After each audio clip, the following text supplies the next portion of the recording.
Coríntios, capítulo de número 11, verso de número 3.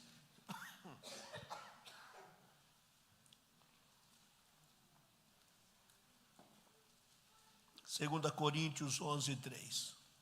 2 Coríntios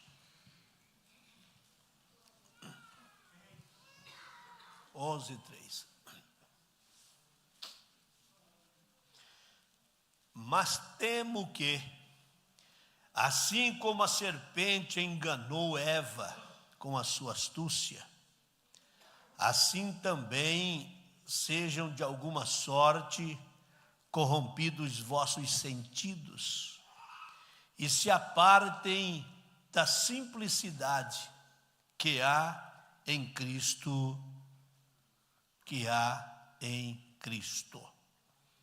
Quem disse estas palavras foi Paulo.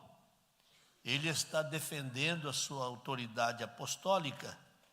E se você tem a curiosidade, é um bom leitor da Bíblia, ao ler a carta de 2 Coríntios, vai observar que Paulo se dedicou a corrigir muitas coisas que, com o avanço da obra, o crescimento da igreja, as coisas ficaram um pouquinho desordenadas. Aqui, ele está se despedindo e ele fala aos irmãos que eles deveriam suportar as dificuldades, que eles deveriam serem zelosos, que eles deveriam se apresentar a Deus como uma virgem pura para o marido. E chega no versículo 3, ele mostra esta preocupação.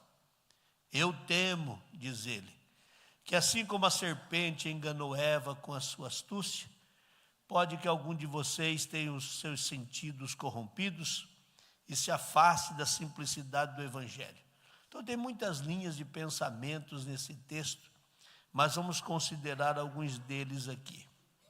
Primeiro vamos considerar as palavras que Jesus disse com relação ao nome desta mulher que aparece aí, que é a irmã Eva. E ele diz, a serpente com a sua astúcia enganou a Eva. E ele cita na sequência que ela teve os seus sentidos corrompidos. Então perceba que a Eva não viu primeiro o fruto, para depois ela desejar. Não, ela deu ouvido à serpente, depois ela viu, já sabia que tinha, mas a partir do momento em que deu ouvido, aguçou o seu sentido, então a sua audição foi alvo da ação de Satanás, os seus olhos foi ação de Satanás, aí ela tocou porque pegou com a mão, o tato, e por fim ela comeu e o seu paladar foi corrompido. O corpo humano, ele possui 5 sentidos, de conhecimento de todos nós. No caso da Eva, pelo menos 4 deles foram corrompidos e a Eva cedeu e aconteceu tudo o que aconteceu. O corpo humano, ele é formado por corpo, por alma e por espírito. O corpo é por onde nós funcionamos, todo cheio de órgãos, de células, as proteínas, os nervos, o cérebro, enfim, todos os órgãos. O corpo é o que faz funcionar. A alma é onde está a personalidade, a mente, a vontade, as emoções, a alegria ou o choro. O espírito é o nível mais profundo. O corpo toca o material, a alma toca a personalidade, mas o espírito toca o reino invisível. O homem formado por corpo, alma e espírito, quando o seu espírito se rende a Deus, a sua alma, sentimento, a sua personalidade, a sua emoção, a sua vontade, se submete à vontade do Espírito, o corpo terá que obedecer o comando da alma e do Espírito. Mas se esta alma e esse Espírito, eles tiverem problemas e forem corrompidos, o corpo estará a serviço da alma e do Espírito, seja para o lado bom ou seja para o lado ruim. Paulo, na sua sabedoria, ao orientar a igreja, ele usa esta expressão: eu temo que a serpente, com a sua astúcia, ela enganou a Eva. E é muito fácil atacar, é muito fácil criticar. Por exemplo, alguém às vezes, cantando, ensinando ou discutindo, diz: como é que a Eva viu uma serpente falando e aceitou? Eu só vi uma cobra falando, eu saí correndo. Sai hoje. Mas naquele tempo, qual era o conhecimento que ela tinha na quantidade de animais existentes? Existe uma consequência para a serpente: tu vai rastejar e vai comer o pó da terra. Aí alguém diz: é porque as cobras naquele tempo voavam. Eu não li na Bíblia, não sei, pode ser que seja, não sei. Elas andavam, também não sei. Só sei que como consequência foi rastejar. Rastejar pelo chão e comer do pó da terra. Uma consequência da gravidade do que ela cometeu. Mas a astúcia dela fez a Eva tomar uma decisão e corromper todo o processo do que Deus havia deixado no jardim. E aí Paulo usa essa expressão: eu temo que vocês se apartem da simplicidade que há em Cristo, a partir do momento em que os sentidos serão corrompidos. São 5 sentidos que o corpo humano desenvolve: a visão, a audição, paladar, o tato e o olfato. Ele estava tendo a sua visão exatamente para isso. Por isso ele cita a questão da Eva, onde 4 desses sentidos foram totalmente corrompidos. E através deles é que a Eva cedeu. Esse afastamento da simplicidade, no caso dela, veio exatamente quando ela ouviu, quando ela viu, quando ela tocou e quando ela comeu. Ou seja, ela não só ouviu. Aí eu volto lá atrás, alguns meses, e digo aos irmãos que por vezes, quando eu falo aqui, eu tenho dito que uma das armas pelo qual o diabo usa para atacar crente, muitas vezes não é alguém na frente com o olho saindo fogo, o cabelo, pegando fogo, e os dentes de vampiro, e um tridente na mão. Pode ser que não. Na maioria das vezes, ou todas as vezes quando o assunto é crente, são sopros aos ouvidos de longe. Porque ele não pode tocar no corpo do crente, só se o crente deixar. Mas senão ele vem ao ouvido, e ele vai falando, e ele vai falando. Você vai deitar, ele vai falando. Você levanta, ele vai falando. Você está andando, ele vai falando. Não é ouvindo vozes, ele vai martelando aquilo sem pressa, até que uma hora você ouvindo, vem na mente, projeta na mente, maquina, desce ao coração e o pecado está consumado. Então uma arma que ele usa é a arma de atacar através da audição, e foi o que ele fez com a Eva. Se ele só chegasse na frente dela e mostrasse o fruto, aqui, pode que ela de repente rejeitasse. Ele foi pelo argumento.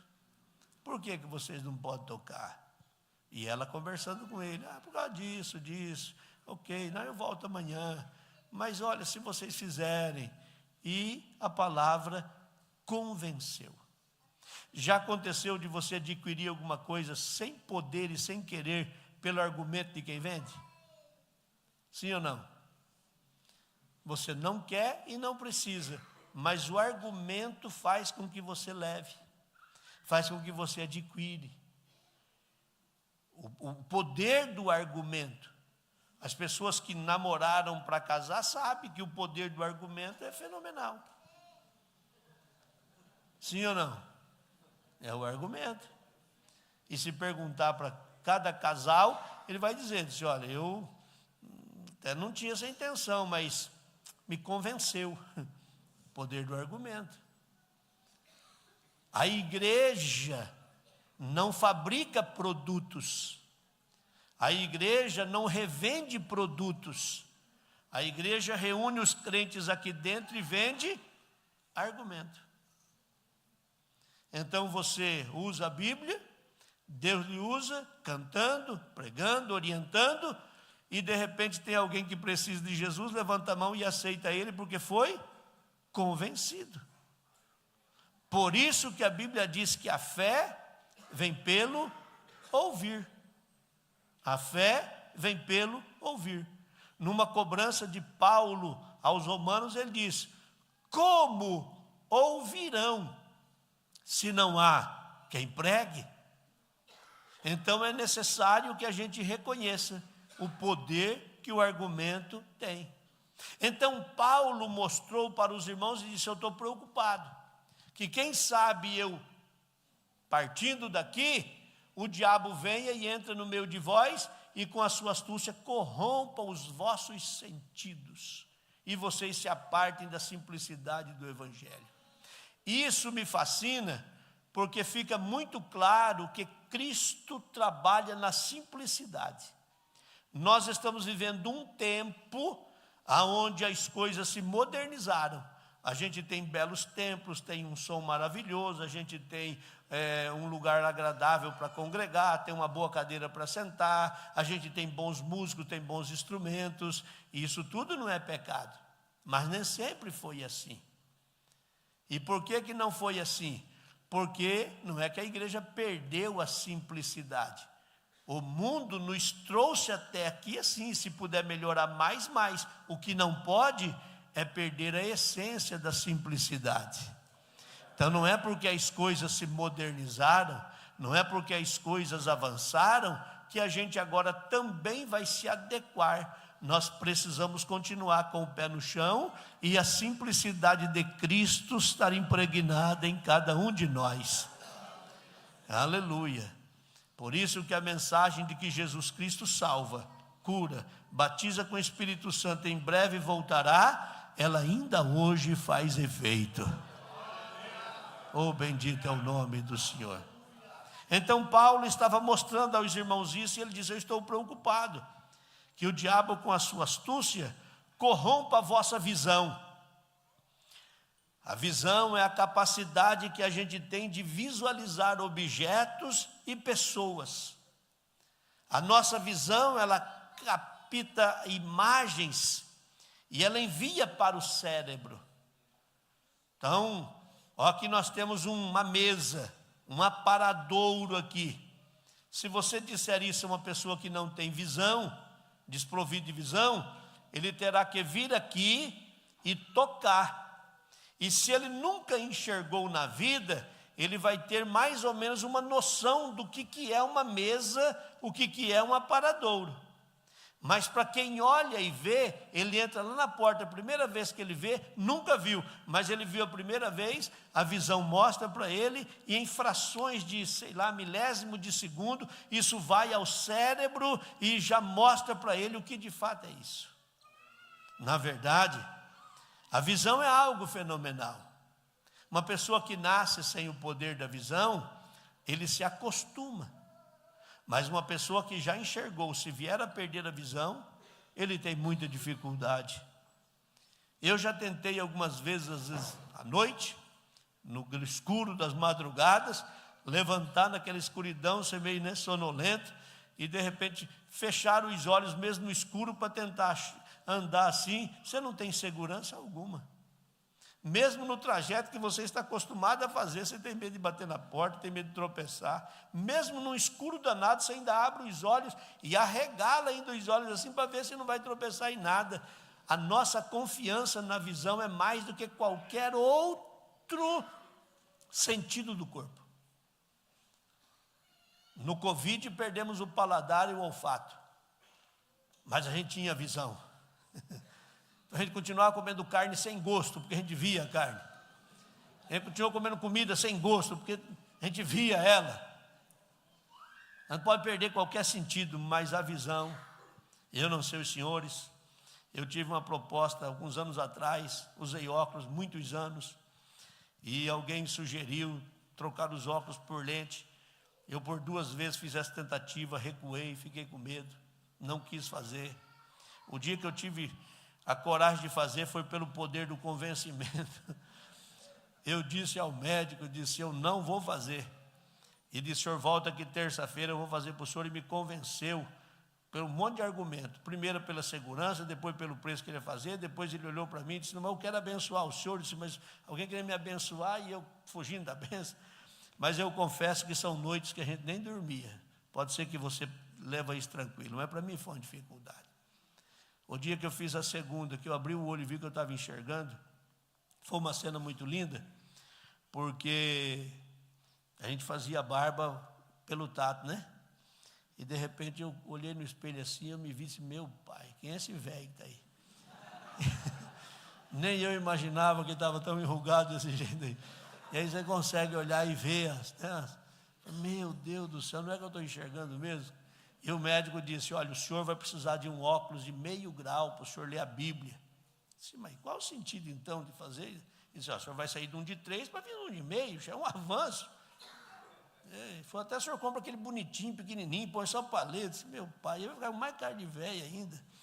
Mas ok, mas que nada, irmão, Deus foi tão generoso, que hoje quem não consegue ler a bula de um remédio, daqui que eu leio para você. Deus foi muito generoso. Mas eu confesso que eu tive muito medo, porque vai mexer no olho. Aí eu pensava, meu Deus do céu, mesmo com óculos dessa grossura aqui, mas eu estou enxergando e vai mexer ainda? Meu pai, confesso que deu medo. Porque a visão é algo que faz a gente ver e imaginar. Por que você gosta de uma cor de carro? Porque você viu. Um modelo de carro? Porque você viu. Uma cor de roupa? Porque você viu.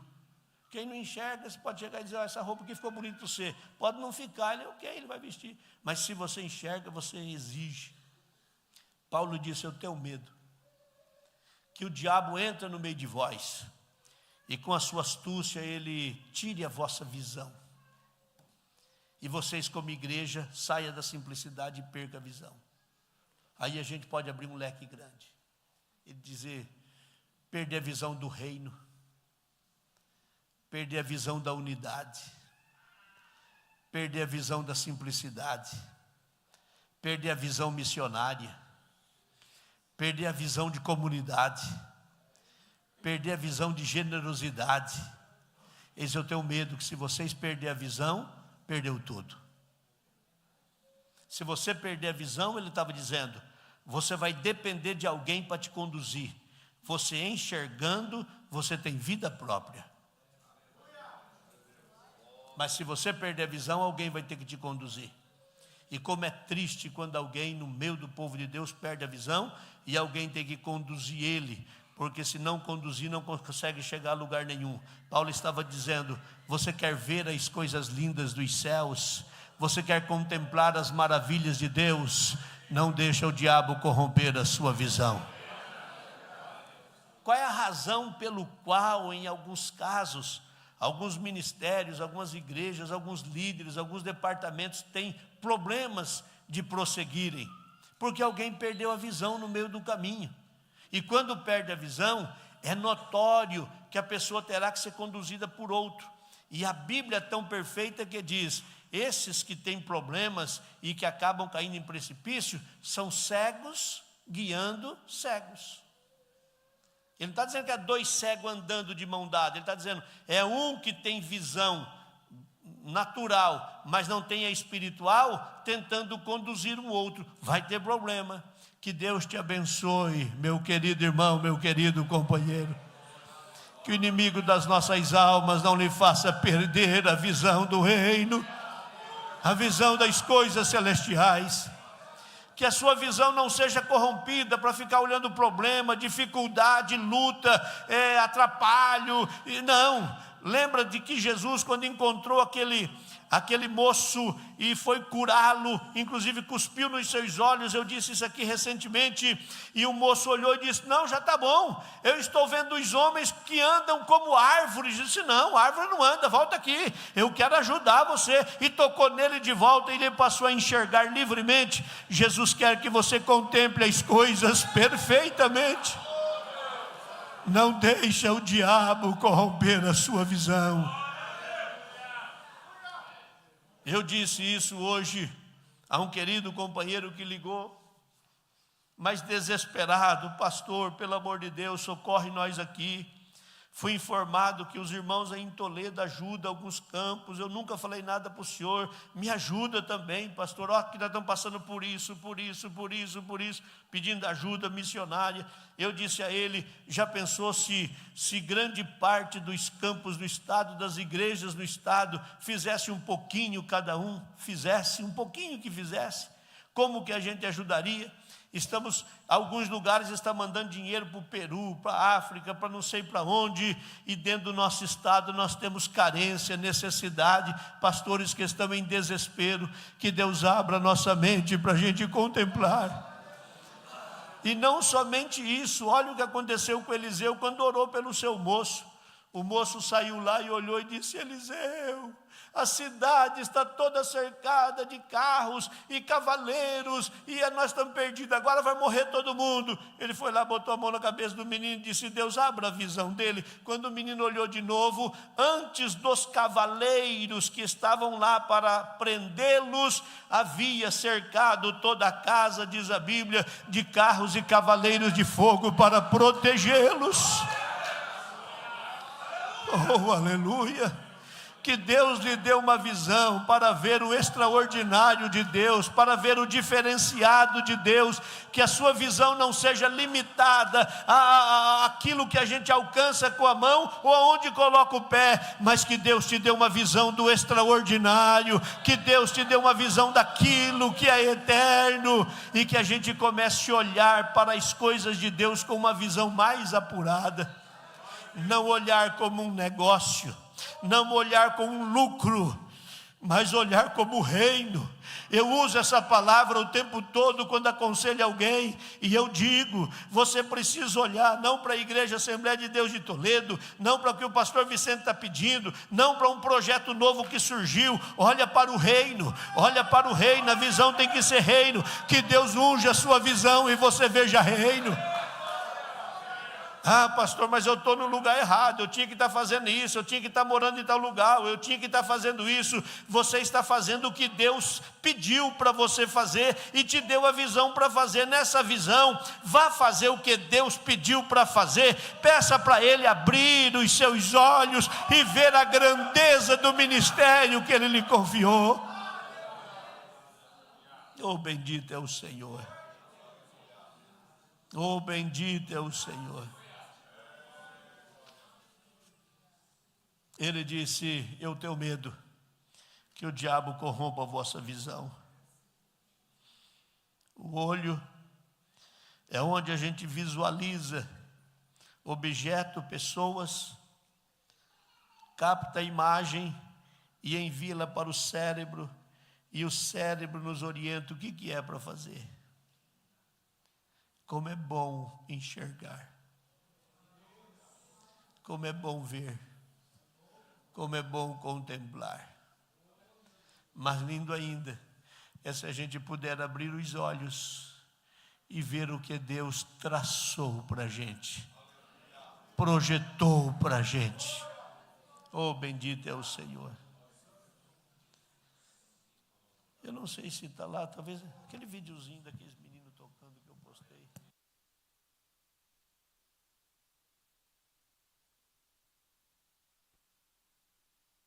Em pé, por gentileza.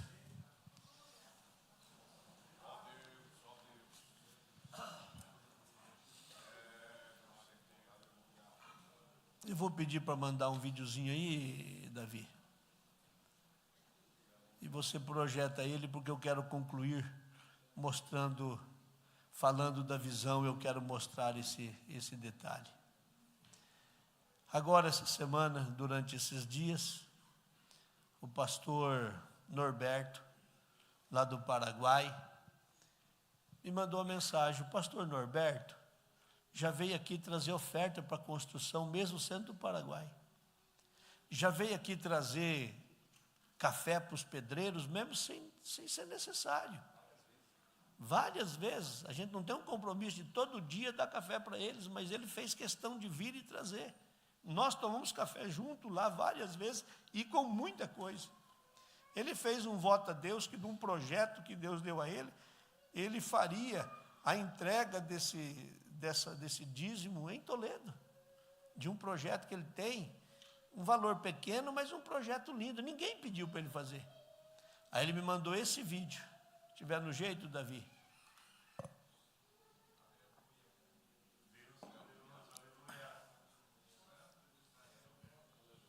Que são crianças lá no Chaco paraguaio, e a gente vê isso talvez em pequenos vídeos de internet, até para o pessoal conseguir ter visualizações, né? Olha isso.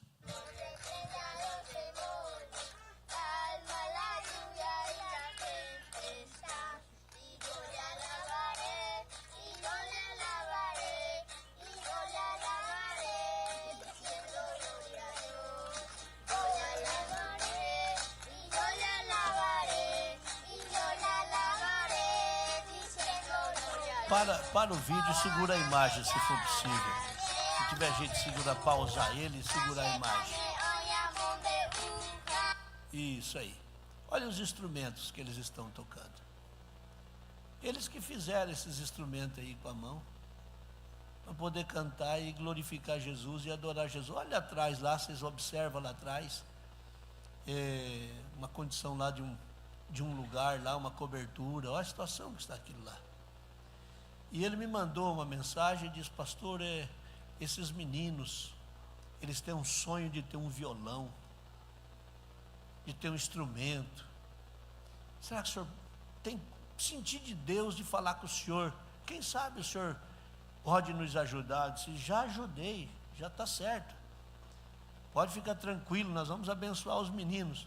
Mas resolvi botar nos grupos da igreja, até botei no grupo dos dirigentes, aqueles que são mais rápido e ver, acho que chegaram até ver, depois logo tirei.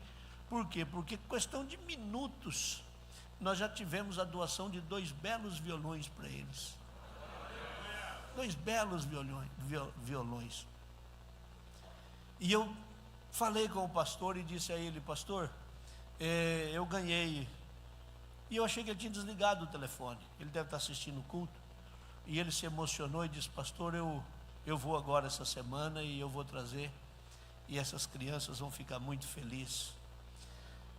E hoje eu estava escrevendo essa mensagem, a minha alma encheu de gozo, porque a gente poderia simplesmente ignorar e dizer: olha, irmão, estamos construindo, não dá para fazer nada, eu nem vou divulgar, nem vou falar nada, mas o meu coração não dá para isso, meu sentimento não dá para isso. E se nós não tivéssemos a doação, a gente ia providenciar os violões para eles, porque prioridade precisa ser o reino.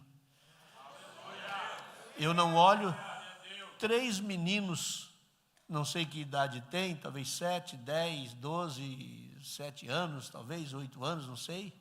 Eu não olho meninos. Eu vejo que se Jesus demorar mais 10 anos para voltar, talvez eu não ocupe esse púlpito. Mas tem alguém aqui lembrando que esses meninos são obreiros lá.